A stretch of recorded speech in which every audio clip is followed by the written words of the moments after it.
말씀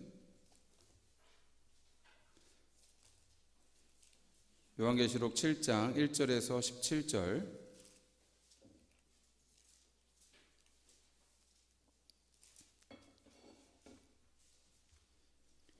우리 한 절씩 우리 함께 교독하도록 하겠습니다. 이 일 후에 내가 내 천사가 땅 넷 오퉁이에 선 것을 보니 땅의 사방의 바람을 붙잡아 바람으로 하여금 땅이나 바다에나 각종 나무에 불지 못하게 하더라.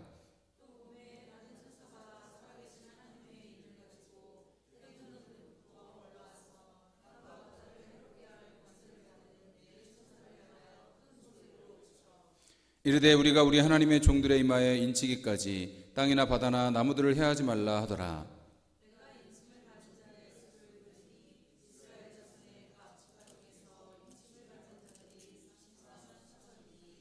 유다 지파 중에 인침을 받은 자가 1만 2천이요 루벤 지파 중에 1만 2천이요 갓 지파 중에 1만 2천이요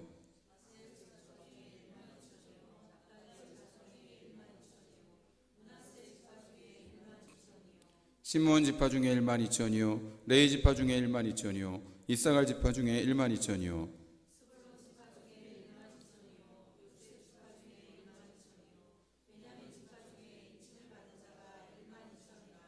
이 일 후에 내가 보니 각 나라와 족속과 백성과 방언에서 아무도 능히 셀 수 없는 큰 무리가 나와 흰옷을 입고 손에 종려가지를 들고 보좌 앞과 어린 양 앞에 서서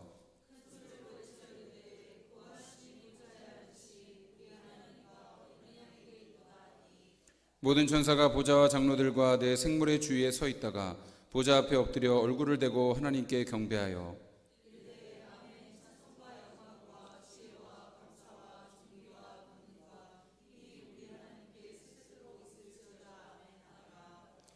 장로 중 하나가 응답하여 나에게 이르되 이 흰옷 입은 자들이 누구며 또 어디서 왔느냐?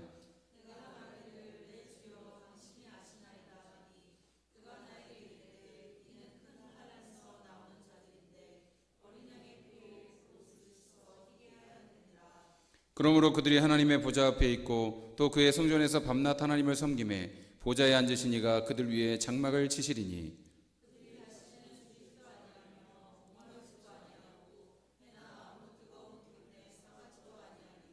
같이 읽습니다.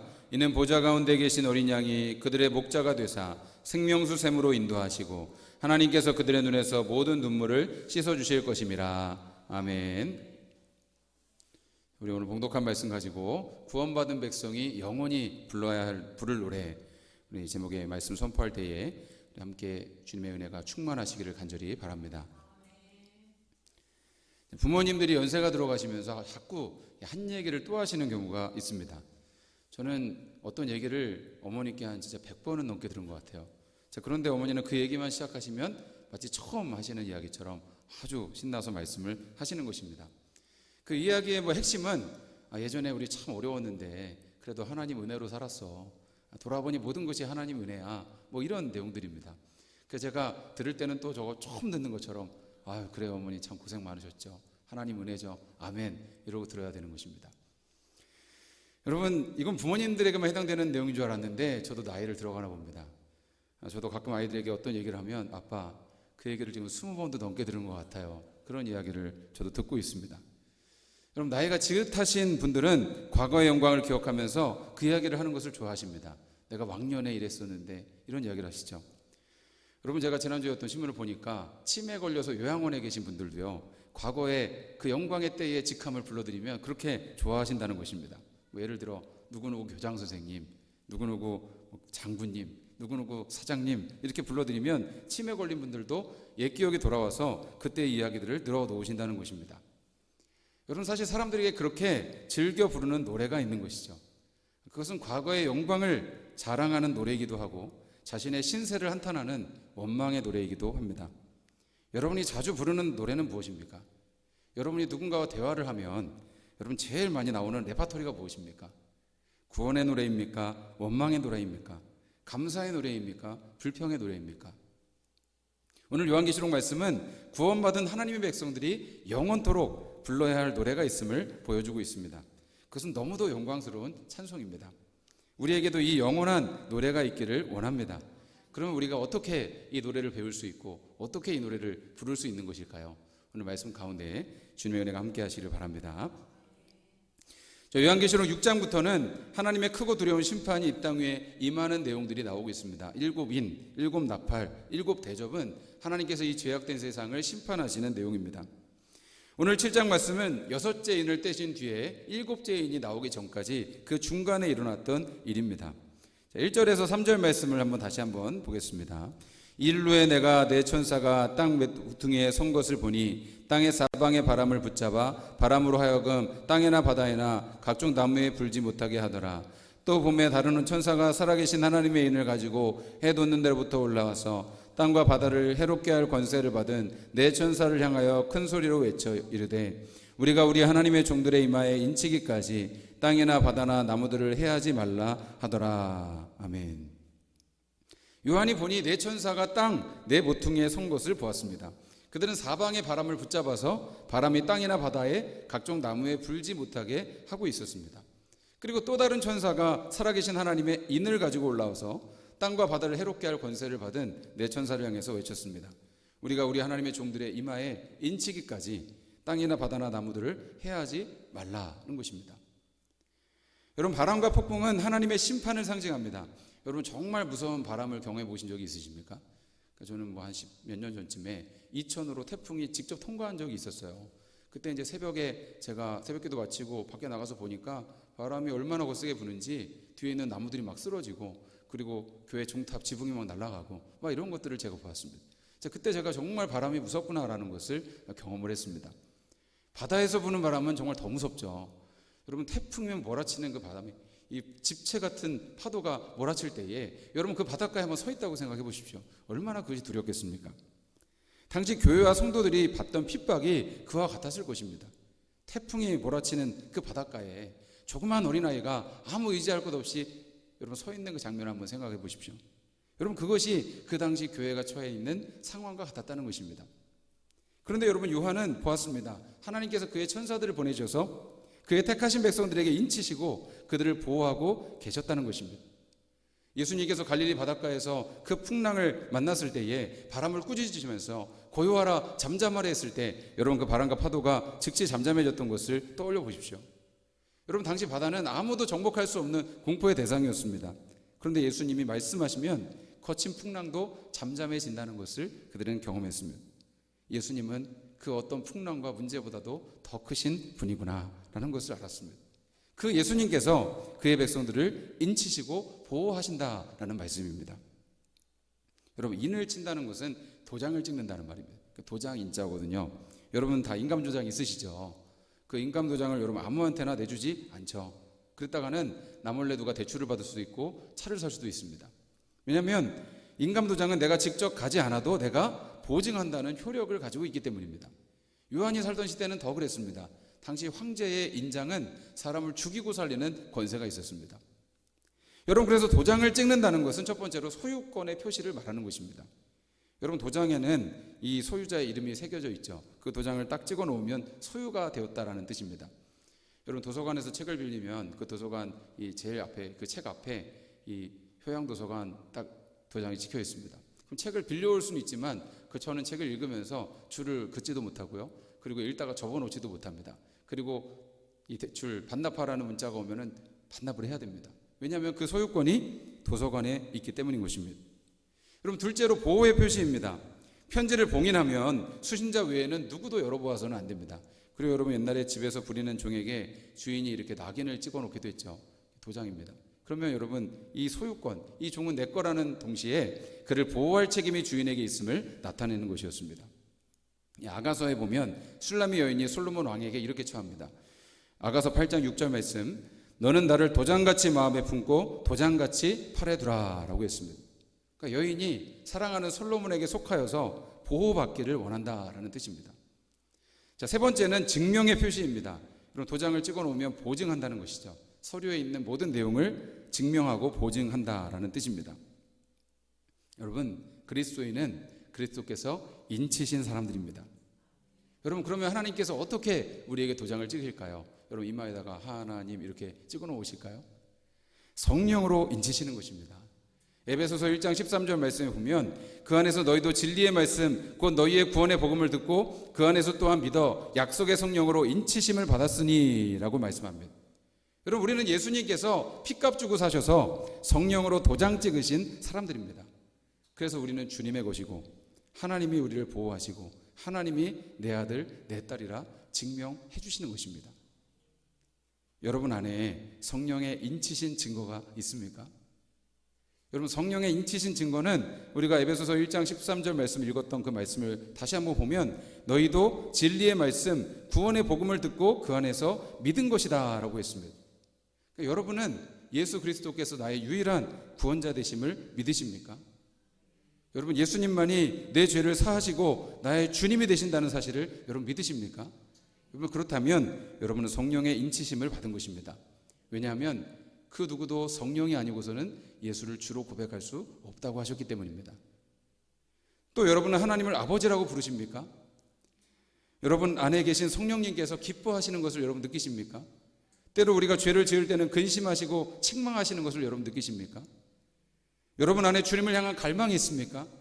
오늘 죽는다고 해도 주님 앞에 설 수 있다는 구원의 확신이 여러분 안에 있습니까? 여러분, 그것이 여러분의 영혼에 성령께서 도장을 찍으셨다는 증거인 것입니다. 고린도서 13장 5절 말씀을 한번 같이 보면 너희는 믿음 안에 있는가 너희 자신을 시험하고 너희 자신을 확증하라. 예수 그리스도께서 너희 안에 계신 줄을 너희가 스스로 알지 못하느냐? 그렇지 않으면 너희는 버림받은 자니라 라고 말씀합니다. 너무도 많은 이들이 여러분 이런 성령의 인치심을 믿지 못하고 살아가는 것입니다. 교회도 다닙니다. 예배도 드립니다. 그렇지만 성령이 함께 하신다는 믿음의 확신이 없는 것입니다. 그래서 감정의 흔들림이 심합니다. 날마다 요동칩니다. 뭔가 일이 잘 풀리고 기분이 좋은 것 같은 날에는 구원받은 것 같습니다. 그런데 어려움이 오고 시험과 환란이 올 때는 하나님이 날 사랑하시나? 하나님이 계시긴 한 건가? 나는 구원받은 건가? 의심하고 흔들리게 되는 것입니다. 그런데 여러분, 구원의 증거는 내 감정이나 상황이나 환경에 있는 것이 아닙니다. 우리 구원의 증거는 변함없는 하나님의 말씀, 예수 십자가 부활의 복음 안에 있는 것입니다. 여러분, 이사야 43장 1절 말씀 한번 같이 보십시오. 야곱아, 너를 창조하신 여호와께서 지금 말씀하시느니라. 이스라엘아, 너를 지으신 이가 말씀하시느니라. 너는 두려워하지 말라. 내가 너를 구속하였고 내가 너를 지명하여 불렀나니 너는 내 것이라 말씀하셨습니다. 내가 너를 창조했고 내가 너를 구원하였으니 너는 내 것이라고 주님께서 말씀하시는 것입니다. 또 여러분, 로마서 8장 말씀에 보면 죽음도 생명도 천사도 하늘의 그 어떤 권세도 우리를 그리스도 예수 안에 있는 하나님의 사랑에서 끊을 수 없다라고 주님 약속을 하셨습니다. 여러분, 우리는 내 힘과 능력으로 나의 자격으로 구원받는 것이 아닙니다. 예수 그리스도 십자가의 은혜로 보혈의 능력으로 씻음받고 구원받은 줄로 믿습니다. 여러분, 그 사실을 우리가 어떻게 확인할 수 있습니까? 말씀 안에서 우리가 그 사실을 날마다 확인해야 하는 것입니다. 날마다 예수 안에서 내가 살고 있는지 그 복음 안에 있는지 확증하십시오. 하나님의 입맞은 사람을 아무도 흔들 수 없는 것입니다. 그 구원의 은혜를 아무도 빼앗을 수가 없는 것입니다. 여러분, 4절 말씀을 보면 그렇게 하나님의 인치심을 받은 자의 숫자가 여러분 이스라엘 지파 중에서 14만 4천이다 라고 말씀을 하고 있습니다. 여러분, 이 14만 4천만큼 많은 오해를 가져온 구절도 없을 것입니다. 이단들이 왜 이 14만 4천이라는 숫자를 그렇게 좋아하는지 모르겠어요. 그래서 빨리 이 숫자에 들기 위해서 너희는 집도 버리고 교회도 버리고 가정도 버리고 그렇게 자기들 집단 안으로 들어오라고 그렇게 사람들을 유혹합니다. 말도 안 되는 해석인 것입니다. 여러분, 14만 4천이라는 숫자는 이스라엘의 12지파 그리고 예수님의 12제자 12 곱하기 12는 144가 되지 않습니까? 거기다가 1000이라는 숫자를 곱한 수입니다. 여러분, 당시에 사람들이 제일 큰 숫자로 여겼던 것이 1000이에요. 그러니까 여러분, 14만 4천이라는 것은 여러분 구원받은 모든 하나님의 백성의 수를 상징적으로 표현을 한 것입니다. 여러분, 만약에 이 숫자를 문자적인 것으로 해석을 한다면요, 예전에 유대인들이 숫자를 계수할 때는 남자들만 세웠으니까 남자들만 구원받을 것입니다. 그리고 여러분, 이 14만 4천은 유대인들밖에 없으니까 유대인 남자들만 구원받을 수 있을 것입니다. 여러분, 사실 이 요한의 시대에는 12지파가 없었어요. 10지파는 다 없어져 버리고 유다 지파만 남아 있었습니다. 그리고 곧바로 그 뒤에 9절의 말씀을 보면 여러분, 구원받은 백성이 각 나라와 족속과 백성과 방언에서 아무도 능히 셀 수 없는 무리가 하나님을 찬송하고 있다라고 기록을 하고 있습니다. 여러분, 온 세상과 나라에서 구원받은 백성이 여러분 그만큼 많다는 것이죠. 여러분, 결국 24만 4천이라는 숫자는 상징적인 수라는 것을 알 수가 있는 것입니다. 우리가 예수님을 믿고 그 구원의 안에 거할 때에 우리도 이 구원받은 하나님의 영광스러운 대열에 참여하는 줄 믿습니다. 이 구원받은 백성들이 무엇을 하고 있느냐? 하나님을 찬송하고 있습니다. 자, 9절에서 10절 말씀 우리 다시 한번 같이 읽겠습니다. 이일 후에 내가 보니 각 나라와 족속과 백성과 방언에서 아무도 능히 셀 수 없는 큰 무리가 나와 흰 옷을 입고 손에 종려가지를 들고 보좌 앞과 어린 양 앞에 서서 큰 소리로 외쳐 이르되 구원하심이 보좌에 앉으신 우리 하나님과 어린 양에게 있도다 라고 고백합니다. 저는 이 말씀을 정말 사모합니다. 그리고 이 말씀이 실현되는 것을 늘 상상합니다. 각 나라와 족속과 백성과 방언에서 아무도 능히 셀 수 없는 수많은 사람들이 흰옷을 입고 손에 종려가지를 들고 하나님을 찬송하고 있었습니다. 그 구원받은 백성들이 드리는 찬송의 노래는 무엇입니까? 구원하심이 보좌에 앉으신 우리 하나님과 어린 양께 있도다라는 것이었습니다. 우리 아까 찬양을 드렸던 것처럼 구원하심이 보좌에 앉으신 우리 하나님과 어린 양께 있도다. 여러분, 이것은 성경 전체의 주제와도 같은 것입니다. 구원은 하나님께 있습니다. 구원은 예수님께 있습니다. 구원은 성령님께서 이루시는 것입니다. 구원은 사람에게 있지 않습니다. 사람은 구원을 이룰 수 없습니다. 하나님이 구원을 이루십니다. 우리는 이 구원의 하나님을 의지하고 신뢰할 뿐인 것입니다. 많은 이들이 휴머니즘을 좋아합니다. 사람의 결국은 이 세상을 구원할 것이라고 생각하는 것입니다. 인간의 과학기술이 도덕과 철학과 정치 이념이 세상을 구원할 것이라고 믿는 것입니다. 그런데 여러분, 사람에게는 구원의 능력이 없습니다. 21세기에 그렇게 교육을 받고 문명화된 인간이, 이렇게 발전된 시대에 사는 인간이 사실은 하나도 변하지 않았다는 것을 우리는 보고 있지 않습니까? 여전히 사람들은 끔찍한 전쟁을 벌이고, 여전히 사람들은 서로를 적대시하고 미워하며 죽이고 싸우고 있습니다. 세상은 점점 더 악해집니다. 이제는 무엇이 선이고 무엇이 악인지 그 경계도 각자 정하는 시대가 되었습니다. 마치 사사시대를 보는 것 같습니다.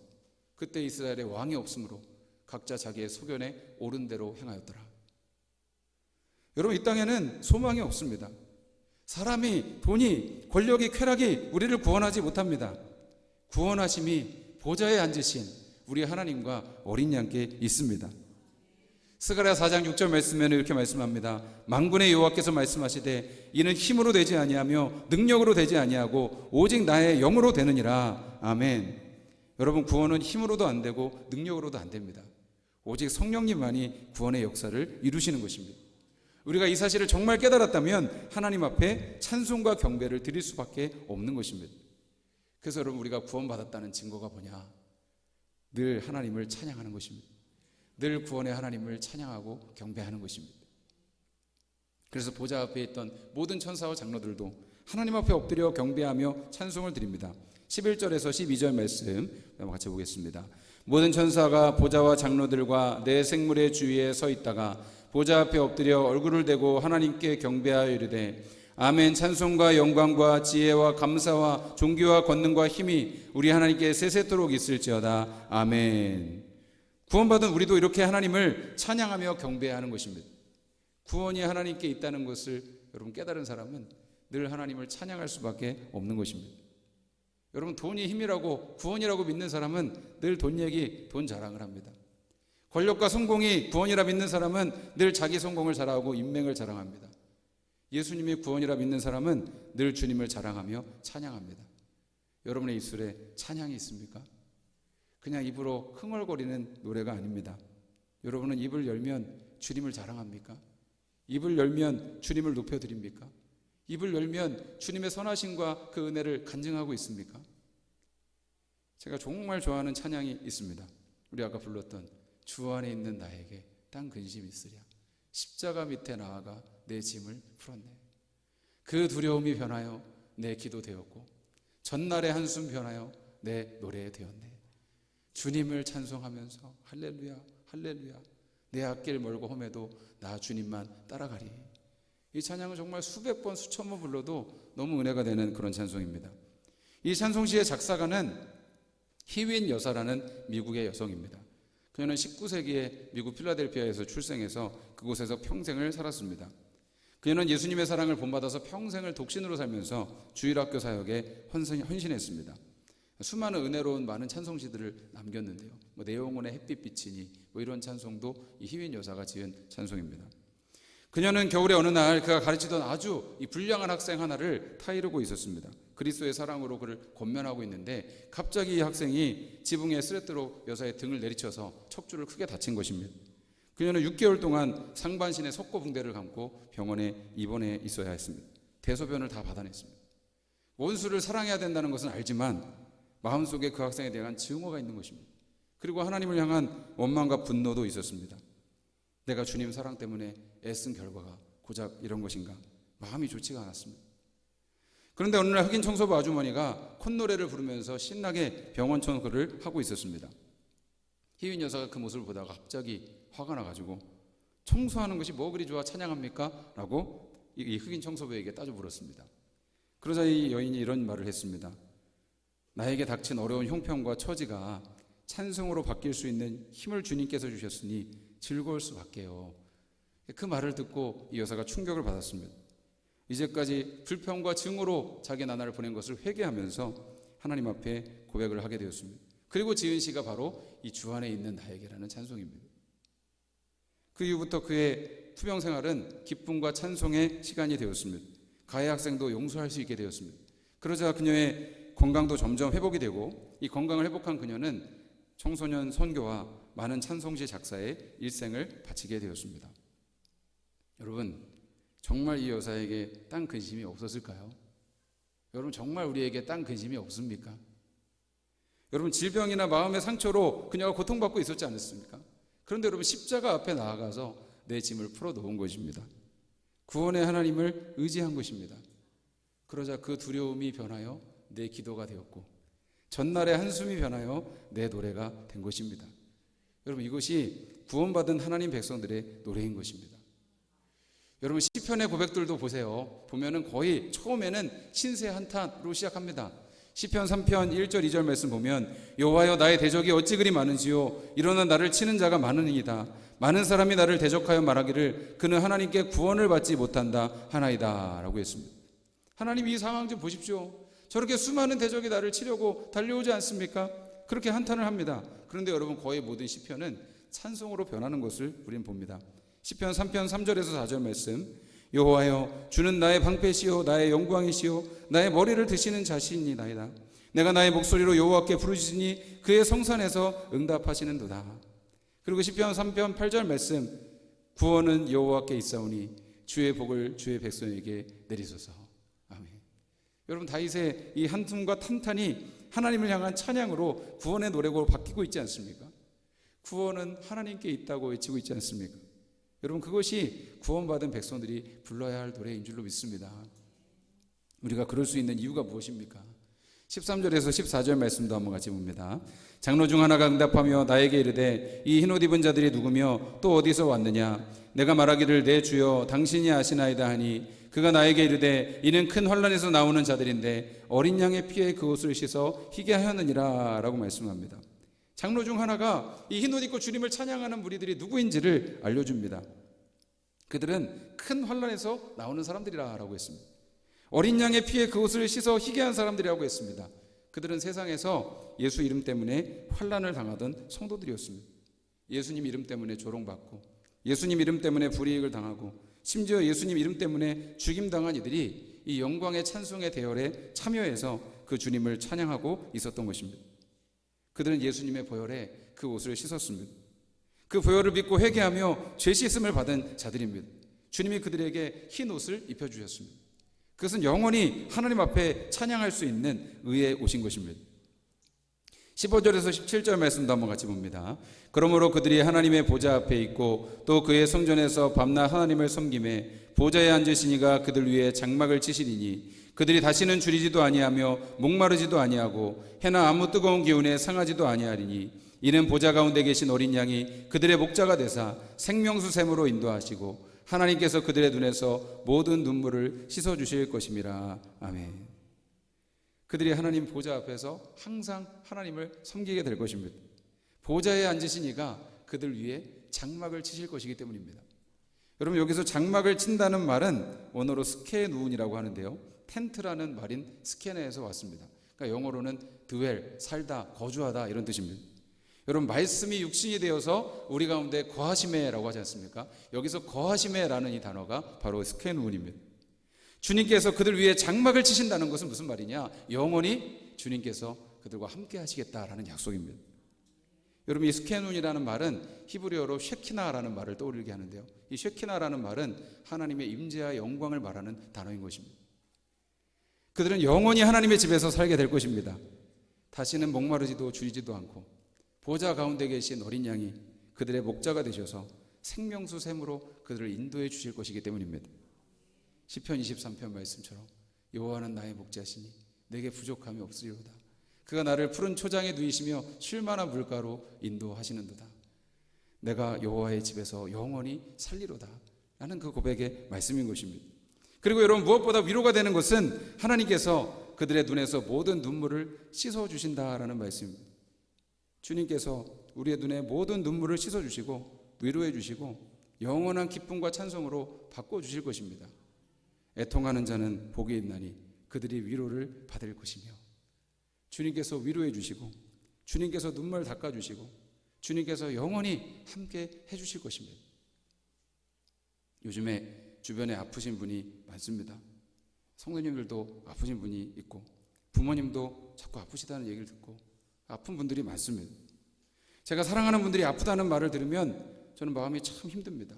날마다 기도합니다. 하나님, 주님 고쳐주시고 만져주시고 치료해 주시옵소서. 저는 여러분 모두가 아프지 않고 건강하셨으면 좋겠습니다. 그런데 여러분, 사실 우리가 나이 들어간다는 것은 점점 아픈 데가 많아지고 한숨 쉴 날이 많아지는 것이 아니겠습니까? 아무리 의학이 발달해도 좋은 약이 많이 나와도 노화를 막을 수는 없고 질병을 막을 수는 없습니다. 네, 그래요. 우리는 언젠가 다 늙고 병들어 죽을 것입니다. 그래서 모세의 고백처럼 모든 인생은 수고와 슬픔뿐이요 신속히 가니 우리가 날아가는 것 같습니다 라는 고백을 할 수밖에 없는 것이죠. 그런데 여러분, 오늘 주님의 이 말씀, 주님께서 영원한 우리의 목자가 되어주시고 주님께서 영원히 우리와 함께 하시고 주님께서 나의 모든 눈물을 닦아주실 것을 믿는다면 그래도 찬송할 수 있는 것입니다. 그래도 예배할 수 있는 것입니다. 그래도 감사할 수 있고 그래도 기뻐할 수 있고 그래도 평안할 수 있는 줄 믿습니다. 그 두려움이 변하여 내 기도 되었고 전날의 한숨 변하여 내 찬송이 될 수 있는 것입니다. 구원하심이 보좌에 앉으신 우리 하나님과 어린 양께 있도다. 여러분, 영원한 찬송을 올려드릴 수 있는 줄 믿습니다. 사랑하는 성도 여러분, 우리는 성령으로 인치심을 받은 하나님의 자녀들입니다. 하나님께서 너는 내 것이라고 도장 찍으셨습니다. 하나님께서 하나님의 자녀들을 보호하시고 책임지실 것입니다. 그 구원받은 백성들이 마땅히 불러야 될 노래는 구원이 하나님께 있다는 고백인 것입니다. 주님만이 나의 구원이시고 나의 능력이시고 나의 소망이십니다. 여러분, 이 찬양의 고백을 우리가 날마다 주님께 올려드려야 할 것입니다. 주님께서 목자가 되어주십니다. 주님께서 영원히 우리와 함께 하십니다. 우리 영원히 주님과 함께 그 천국에서 찬양을 부르게 될 것입니다. 그 영광의 날을 사모하면서 주님과 함께 걸어갈 수 있는 믿음의 자녀들이 되시기를 간절히 바랍니다. 오늘 말씀 기억하면서 우리 같이 찬양 드리기 원합니다. 주 안에 있는 나에게 주님 딴 근심이 없습니다. 주님, 십자가 밑에 나아가 내 모든 짐을 내려놓기 원합니다. 주님, 우리 모든 두려움이 변하여 우리의 노래가 기도가 되게 하시고 우리 전날의 한숨이 변하여 우리의 찬송이 되게 하여 주시옵소서. 우리 같이 기도하면서 결단하며 주님께 나아가기 원합니다.